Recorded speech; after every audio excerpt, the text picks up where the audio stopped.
Ginnungagap.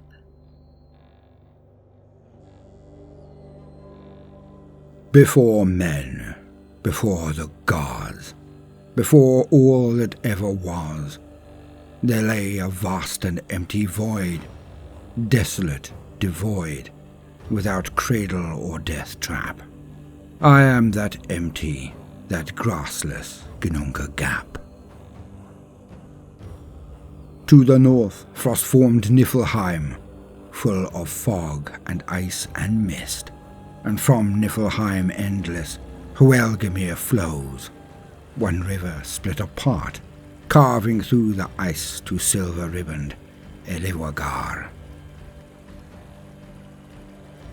Water drops spill from that source, from Niflheim upon my door, into the deep dark abyss, nothing here to nurture but a small tree, a sapling stirs. Its roots now begin to rise, but we leave this tree for other skies. To the south is more unknown, but flame-tongued fires burn. The hot air flickers and blurs. Muspelheim now ignites. The ember-red rivers run across ground choked in char and ash, the heat rising into coal-fire skies. The vapors mixed in my void. These two forces met then fought in this space, the gap between. The ice melted and moulded by torch-tongue fires below, until Etir, such strange liquid grew, like viper venom and red-eyed rage, merged and made together one. Etir did drip in my domain, to create first in mighty chain, a frost giant, grim and frightful, named Ymir, but yet there's more, for another being was born. Auðumbla the cow from Etir created, it lay beside the giant Ymir. From cow did milk then spill, flowing freely from Auðumbla, until there were rivers of four, with whispers of song on the wind. I turned to Muspelheim to see. A giant of fire, gusher of smoke, born from nothing, no one at all.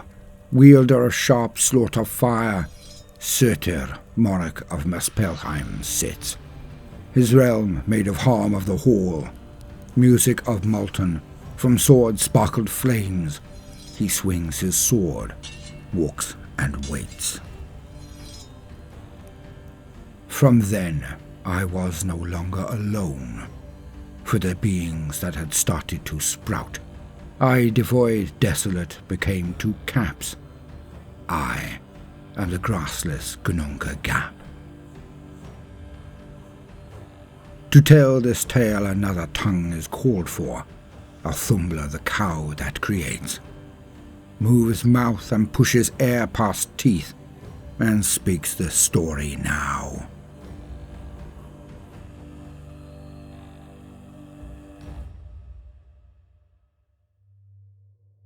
Auðumbla. As I sat beside Ymir, he shifted, twisted and toward me turned, let the milk freely flow until his stomach started to fill. Seeing Ymir suckling so, nourished the same need in me. I began to lick the ice that creeped from the cold of Niflheim. Not just water wet my lips, but salt sealed in between the cracks. My tongue traced the ice Ymir drank, until fatigue wrapped around his form, falling into a sweaty slumber. From his skin did creatures creep. Giants born from Ymir's glistening hide. In his rest he had begot countless kin. As the perspiration pooled, emerging from his dark armpits, two bodies, both girl and boy, and rising from the sweat between his thighs, a five-headed figure formed. From these giants, more will join. So the seed of the line of Jotun was planted. From oldest Ymir they sprouted, into the frost giants they soon will grow.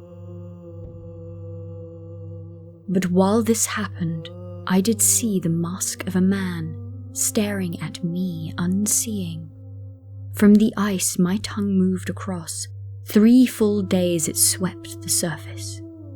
First hair, then head, then all of him. The figure within, first of his clan, he be named Buri, born of ice, fully formed, first of the Aesir. Fleet-footed he swiftly fled. I drifted in slumber through days of yore. When I slipped from sleep, he brought back Bor, still nothing more than a sweet child, but now Aesir and giants were warring.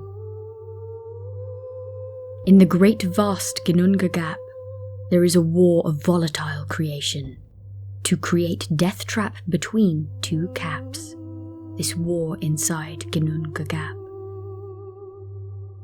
Now in these times, passions swelled, in Bor grew great, and he did fall, for a daughter born of Bolthorn, the giantess, fruitful Besla, his beloved. Soon they were wed in bliss. From their coupling came forth 3 boys, light in darkness, bright and unbroken, their names Vili, V, and Odin.